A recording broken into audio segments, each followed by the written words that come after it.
You have the skills, you just are not working now.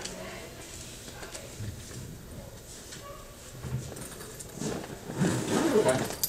And I talked about high school or college graduates looking for a better job. All right, the second kind of part of frictional, or an example of frictional, is seasonal unemployment. So if Brian happens to be a full-time Santa, well, he's out of luck right now. If you're a lifeguard, in the winter you're not working, okay? But these jobs come back in the season. So it's a specific type of frictional which is due to the time of year, okay? Yeah, there is Brian. I can't wait.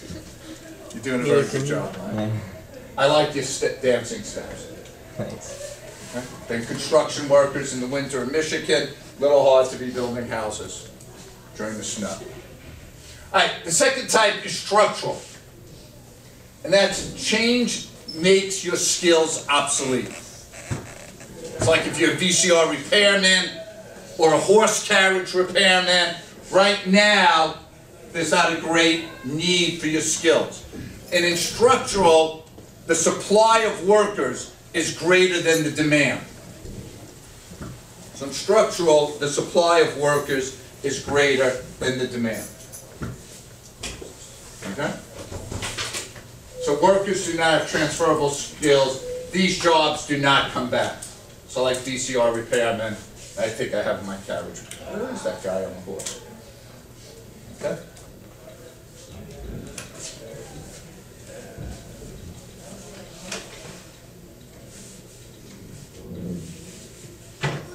Okay. The third type of unemployment is cyclical. And this is a downturn in the economy. Oh, got ahead of myself. Got ahead of myself here. So technological is an example of structural. Sorry, and this is when technology like automation replaces people. So Jake, your kids will be coming to school and there'll be a robot of me up here. Bald like me too. Or computer. Yeah, well. Okay. There I am. And that's after hip replacement. See, I'm walking better. Okay. All right, here is cyclical unemployment. That's unemployment that results from economic downturns. All right, so that would be like on our graph, if we shift aggregate demand to the left, and we have a recessionary gap. That gap is due to a downturn in the economy, people buying less or using less goods and services. So therefore, because people are eating out less, you need less waiters or waitresses, you need less cooks. Okay? That's cyclical. Now, you get to full employment, and I always think full employment is a little tricky. Full employment says that 2 of the 3 of these unemployments are unavoidable. You will always have structural and frictional unemployment. Okay? And that's what the long-run aggregate supply curve is, right? It's full employment. So it's saying there's always some structural and some frictional unemployment. And a lot of times, like I'll ask you, what happens to full employment in the long run? Well, full employment in the long run doesn't change because we come back to the long-run aggregate supply curve. All right? God bless you. Together they make up the natural rate of unemployment. So we're at full employment if we only have the natural rate. Okay? So I think this next slide clears it up easier. So full employment means no cyclical unemployment. And generally in the United States, we've considered full employment between 4 to 6%. Okay? And so the goals for unemployment in the United States would be like 4 to 6%, just having the full employment. The GDP to be 2 to 5%, and then inflation between 1 to 4%. That's generally the goals the United States looks. So, for inflation, 1 to 4, for unemployment, 4 to 6, for GDP, 2 to 5. But that's full employment, YF, full employment at the long run aggregate supply curve. Okay? The criticisms. Do you have a question? You can say. No, no. Okay. You're gonna get to it. Okay. The criticisms of unemployment is, okay, that we don't consider disgruntled job seekers. So like, if this whole room is looking for a job and we quit looking, that you're not considered unemployed, even though you don't have work. The second thing is part-time workers. So if Morgan wants to work 40 hours, she's only getting 20. She's considered employed. However, she's not getting enough hours to meet her needs. And then there's the racial inequalities. By the way, these statistics are a little old, so I wouldn't go by them. And then illegal labor. It doesn't account for people paid under the table. God bless you. Okay. All right, inflation. John, inflation. Okay. What is it? You know, John. It's the rising general level of price. It's the rising PL on your aggregate supply, aggregate demand. So inflation reduces the purchasing power of money. Okay. It takes $2. I just go back to when I was young, and my father wasn't, but he took me to one baseball game a year. We sat in the best seats. They were $3.25.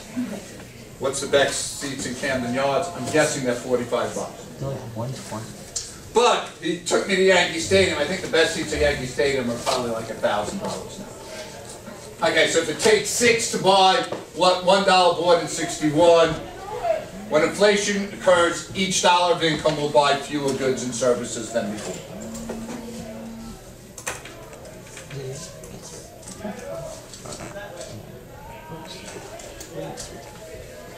All right. All right. Inflation is usually generally measured by two things. One is the CPI, and then the second is the GDP deflator. Okay? Now I gave you the formula for the GDP deflator on the first page, and I'll give you in a second the CPI. Okay? Now, the CPI is a basket of like 300 goods. The basket doesn't change. Okay? So like if there were 2 apples in the basket, the 2 apples are still in the basket. So if the basket costs more, it has to be because prices have changed. And what they do is they take goods that are commonly purchased by people in the United States. Okay? All right.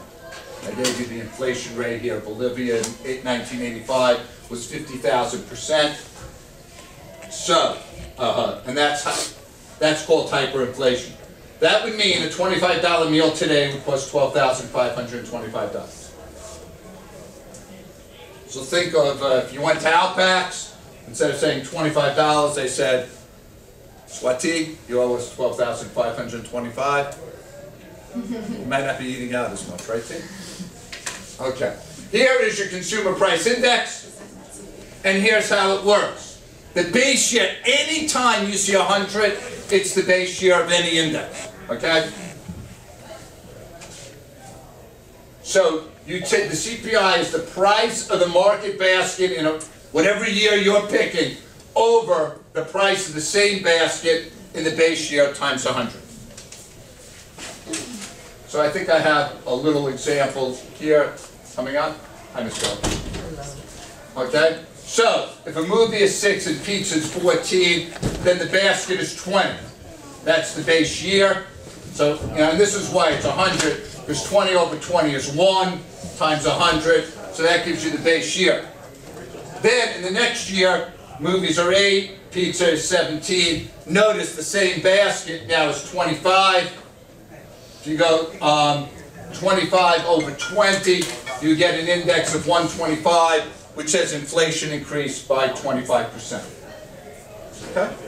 And that's your CPI. All right. Does inflation, good or bad, it depends on your perspective.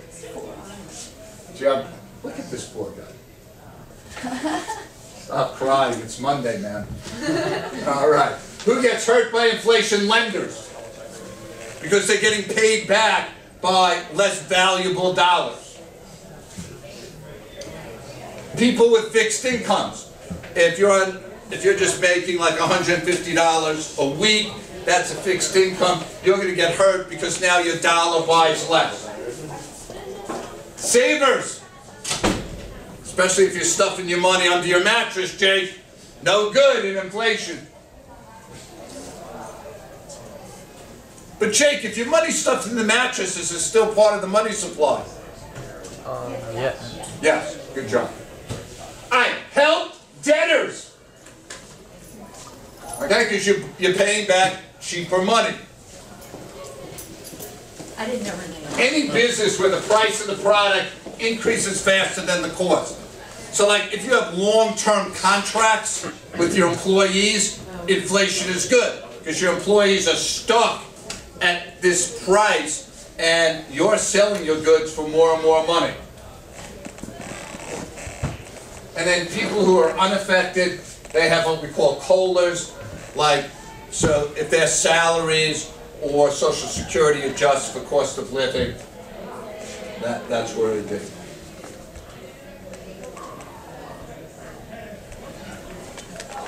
The three causes for inflation would be, one, when government prints too much money.